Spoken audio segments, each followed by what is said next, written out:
Hey, what it do, y'all? It's your boy E2 Blue coming back at you again, man. You know, we always keeping it real over here, man. You know how we do. The draft is a week away. It's next Thursday. Man, I really wish that I can go out there, but, you know, it is what it is. Now, I will say this. There's been a lot of talk about who's gonna be on this team as far as the draft goes, and Cowboys looking at Bijan Robinson, Cowboys looking at Dalton Kincaid, and Cowboys looking at various wide receivers, and you know, at the end of the day, what do we need in the first round, right? Now, what we did in the offseason to prepare for this moment, I like what the Cowboys finally did in the offseason. They went and traded for Brandon Cooks. They traded for Stephon Gilmore. They solidified some places that we were kind of weak at.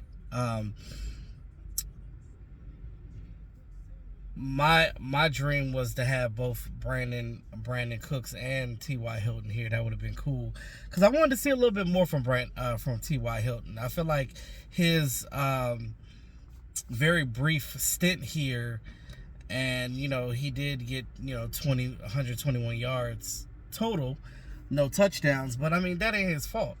A lot of times he wasn't given the ball. Like, I feel like in those especially in those playoff games, he was wide open and they just weren't giving him the ball. Like, you could have been feeding him the ball. I mean, I could talk about a lot of stuff that Kellen Moore messed up on that offense and missed opportunities and things of that nature, but I'm gonna leave it alone. That's last season. Looking for a brighter day. Now, what my dream pick in the first round would be, we need offensive linemen. And I've said this on Big Game James' channel. I've said this in talks with DMV, and just talking in general. Like, we need offensive line.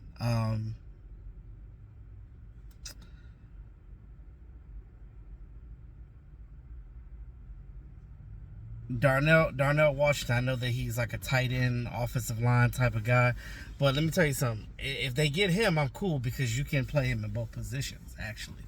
I know that a lot of people projected the Cowboys to get a tight end, but let's be honest with you. Cowboys are not going to tell you exactly what they're going to do, because then other teams are going to know.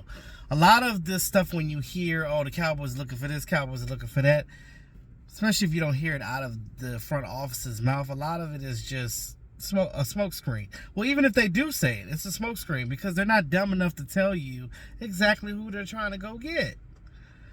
The media asked them about Bijan Robinson. They were just like, we'll see. Like, come on, what do you expect them to say? They're not going to be like, oh yeah, we're going to go get him. That's the guy we're going to get. We're going to move up for him. You're not going to tell teams your game plan. That's just, it just doesn't work like that. That's not the way that you go about it. And it's dumb. And I really hope they wouldn't do that. That's stupid. But I will say this. Definitely need an offensive lineman, because we lost Connor McGovern to the Bills. We lost Connor Williams to where did he go? Miami? Anyway, we lost both of them. So I look at it like this. Everybody is not messing with Josh Ball right now. Matt Waletzko, definitely a guy that has some potential, some upside, but we haven't really seen much from those backups. We have the depth that we do have is just undetermined. Like, we don't know what they're going to be like, because a lot of them were either injured or they didn't get the opportunity to play. Now, we know that Tyron Smith is not going to give you a full season. We know that. We're not dumb enough to sit here and expect him to play a whole game. I would say, hell, if you're going to do anything, make him a swing tackle and bring some other guys in here. Now, you brought, what's his name, Chima? But again, that's a 1-year contract. So what does that tell you? That tell you that that's a guy that's fighting for a backup role as well. we did go guard in the first round last year with Tyler Smith, but I think we need to go either a guard or a tackle. You get you a tackle because we don't know what the status of Terrence Steele is as far as if he's going to be ready for training camp or even the start of the season. And when you tell your ACL or any type of leg injuries like that, like coming back from those things, you need a little bit of time, right? It's that rehab process. It's that getting back used to playing football thing. It's a lot of different factors that play into that. So we don't know what his readiness is going to be. So you have to cover your butt.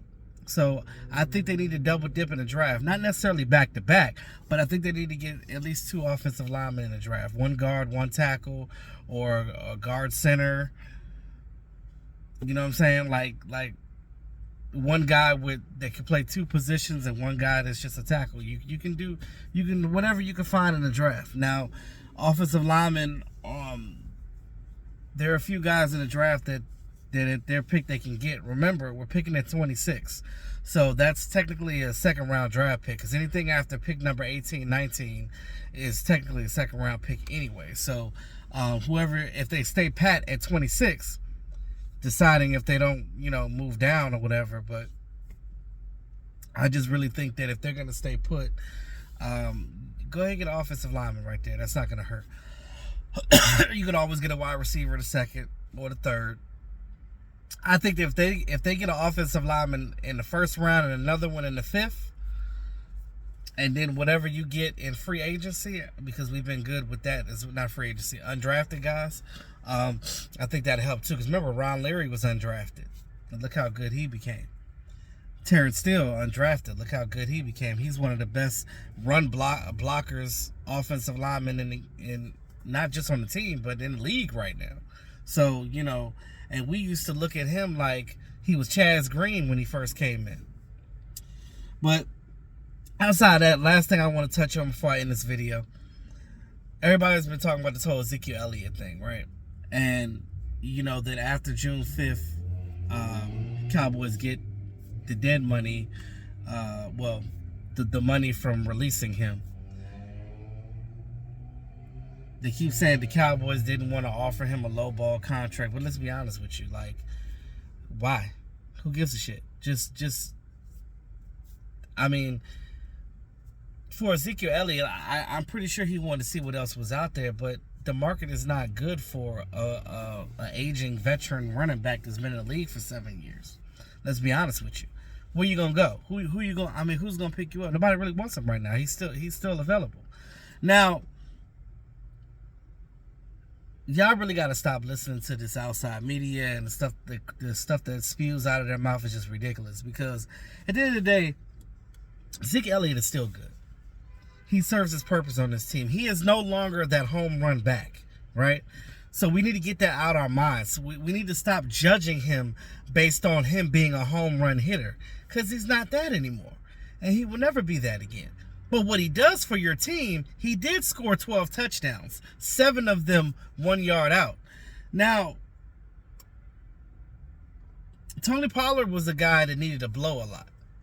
He had to come in and out of the game, things of that nature.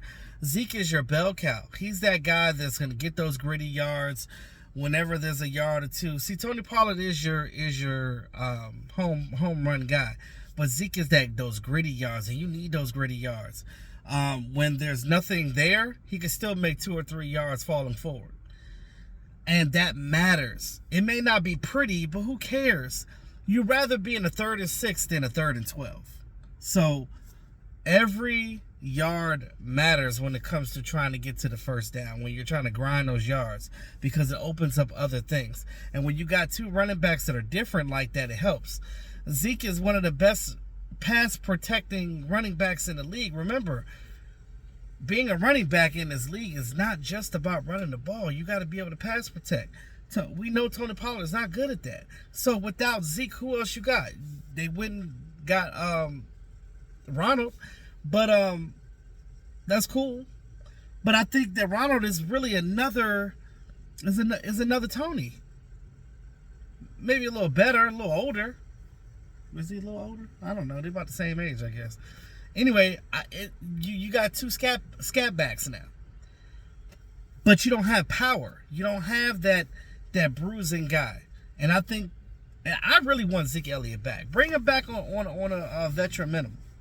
I think he'll do that. $5 million for one more year. Why not?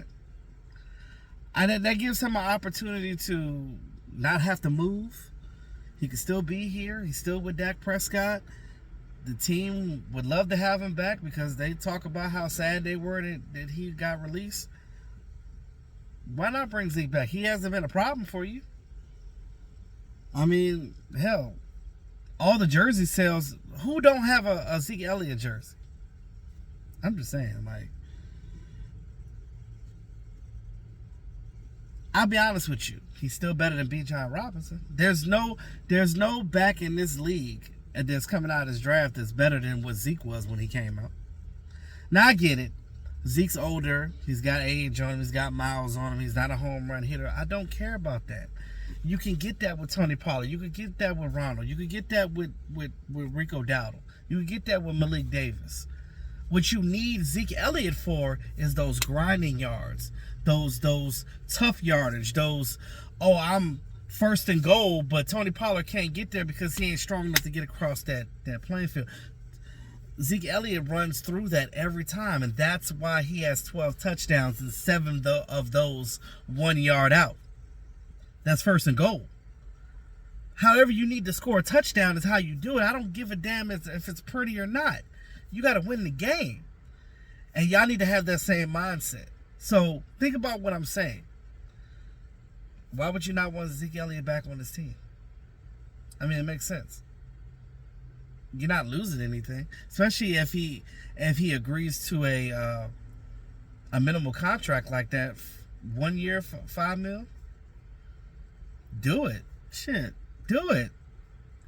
But let me know what y'all think in the comment section about who's your pick in the first round of draft. And if you guys got any mock picks, let me know. And what you think about Zeke Elliott. With that being said, man, it's your boy E2 Blue. Like, share, subscribe to the channel because we always keeping it real. Peace out.